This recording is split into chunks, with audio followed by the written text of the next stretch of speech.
Hey guys, welcome back. I'm just going to jump right into things here. I'm going to be starting with a really fun game that a lot of you are probably going to know. So check it out.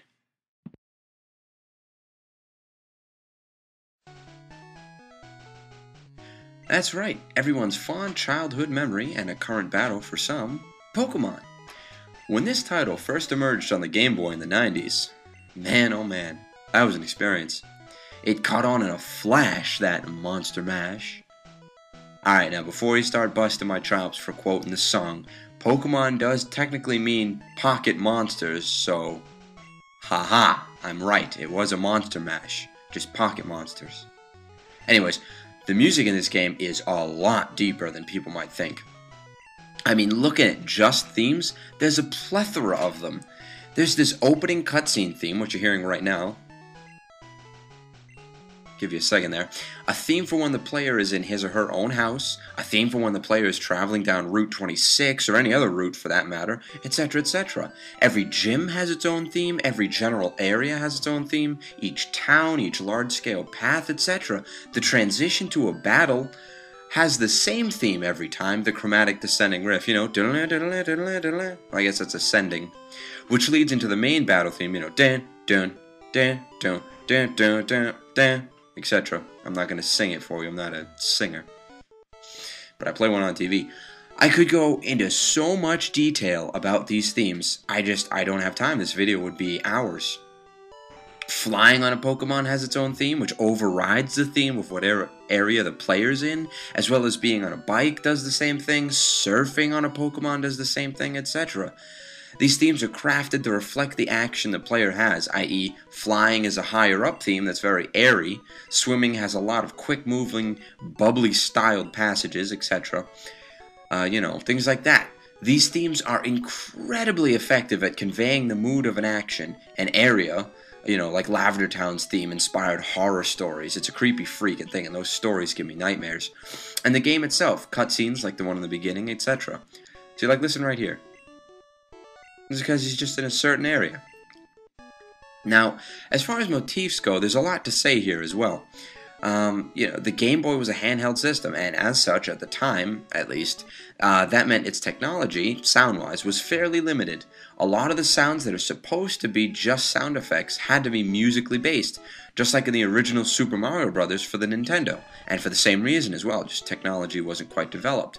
For example, the noises it makes when the player goes into his or her inventory, selects something, there's a little motif right there for choosing a Pokemon, uses an item, a potion for example, gains a badge from a gym or an item from a character, or, for example, is just progressing down chat, because the characters do talk to scroll it. You'll hear this typical bring.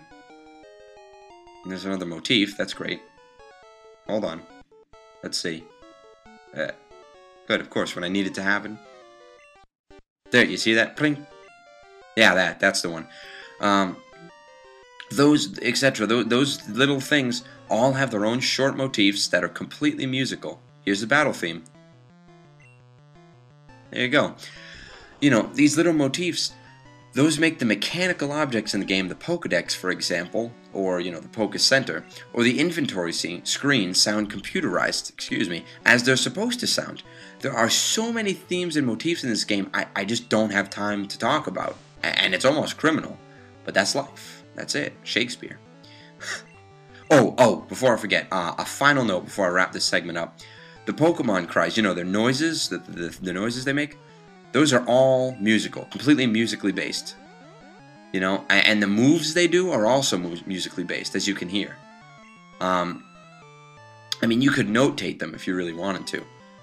All in all, though, is Pokemon's music effective? Let's get to the brass tacks here. Is it effective? Absolutely. Its many themes help to bring levels and areas alive, as well as imprint their vibes on the player. The motifs that take place at almost every action in the game make the player's actions pop, giving them a real weight and making the player feel like what they're doing actually counts for something. From the largest detail to the smallest detail, this game has incredibly effective game music. I didn't have an ocarina, so this will have to do. You know what's coming next. Here we go.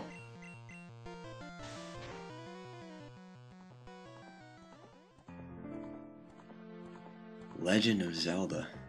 Wow. What can you say about this game, huh? That's right, nothing. Nothing at all. No, that's wrong. Just listen to that title theme. Just listen. I mean, just the instrumentation and the melody itself bring memories and visions of something mystical. You really get the sense that this game has a huge, gigantic, magical, mythical story to tell with a big journey to go on. I mean, this gentleman playing here, he's moving rather quickly, but right in the menu there's all those motifs again. You know, like, listen. Except this time, I think I'd call them sound effects, really. They're much shorter and meant to make things mystical, or sound as if they were just out of some folklore, and they do. You know, choosing letters for his name, erasing his other game, etc.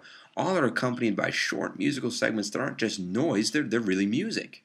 You know? That's a little line right there. You could notate that.